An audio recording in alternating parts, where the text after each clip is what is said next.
Hello, everyone. When Russian government issued an advisory to its citizens to not travel to the West, they tried to make it look like, basically, hey, this is hot. We're going to bomb the United States, so we just want you to be safe. Actually, I think there's other reasons for this advisory. So one is having an excuse to keep people in the country because they need more cannon fodder. And the other is that the mood toward Russians in the United States is not the best right now. So they might get beat up. Once again, this kind of rhetoric from Kremlin is not surprising. We're teetering on the verge. You have crossed the red line, the blue line, the green line. Are there any other kinds of lines? I don't know. They keep repeating the same thing over and over. I think somewhere there is like a Russian announcement playbook, and they just pick out random words and phrases from it, just, to have somebody to blame and then, make an announcement. So here's the thing also, and this is personal observation. Having been abroad and having observed Russian tourists in other countries, I don't understand why anybody receives them anymore. And I don't understand why they keep going there. Because the very common trend that I have seen is they go somewhere, they see some amazing things. All countries have something amazing to see. And then they talk about how it's terrible, how they don't like it, how it's so much better at home. Fine. Then don't come. Don't travel. Stay home. Don't go anywhere. If you're going to be like that, if you're going to go to another country and berate everything, stay home. Nobody wants you here anyway. And once again, this is an I told you so moment. So once again, I'd like to point out that European countries and European leaders should not let Donald Trump make any deals with Russia when it comes to the situation in Ukraine because of this. So any deal he makes, good, bad, ugly,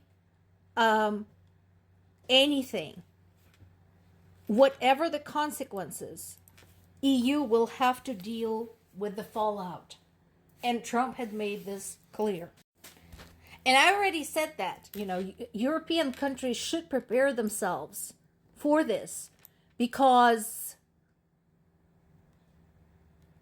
it is likely that they will carry this burden, but it would be better if they started proactively getting ready for this. And the one good thing that might come out of this is if countries of Europe take ownership for protection of Ukraine and whatever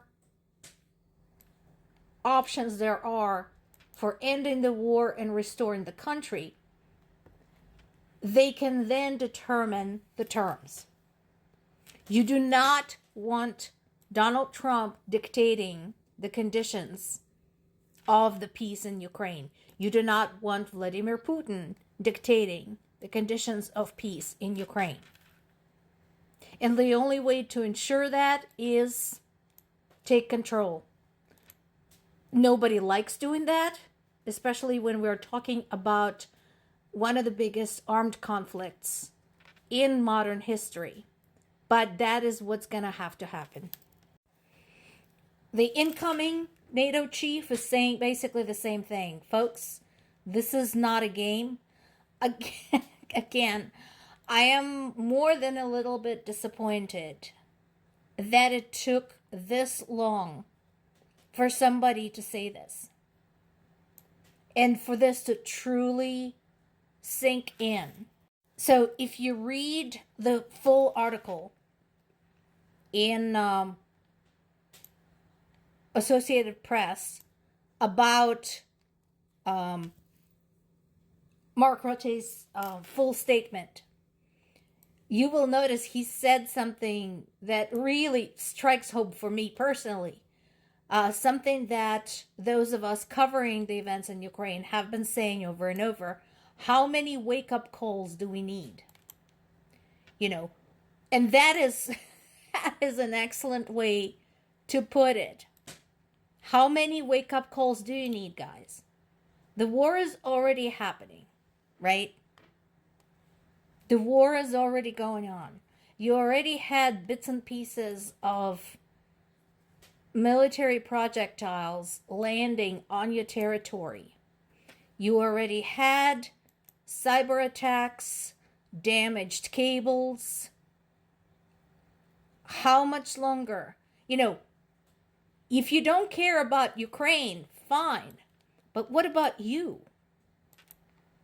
What about your gas, your resources, the safety of your networks, your national security? What about those? Consider this from the standpoint not of a conflict with Ukraine, but of a conflict against Europe, and treat it accordingly. And this is home. I don't know yet if anybody we know or anybody from my family was in this particular attack, was among the casualties. Basically, there's been a Russian missile attack. The missile struck in the center of the city. At least people were killed that we know of, and another 22 were wounded, including a child.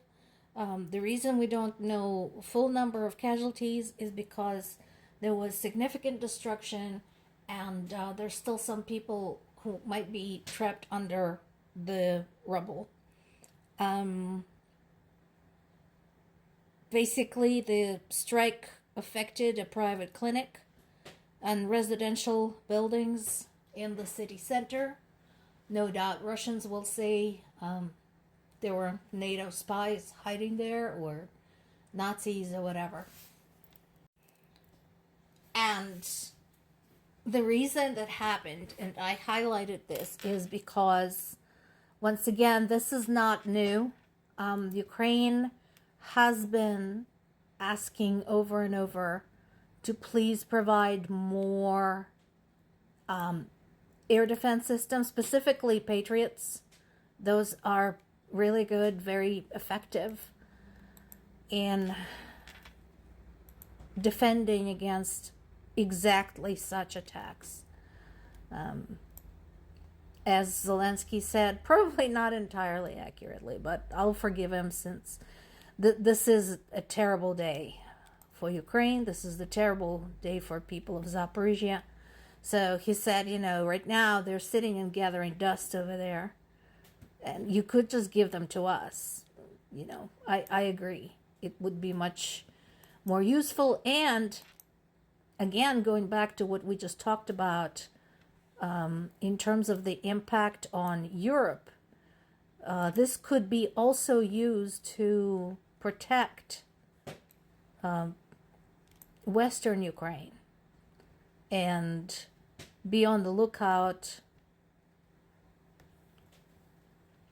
for any projectiles that might be coming long distance, especially looking into the future. Should Russia be allowed to keep Eastern Ukraine, we'll see what happens with that. I hope Ukraine's allies heed its request.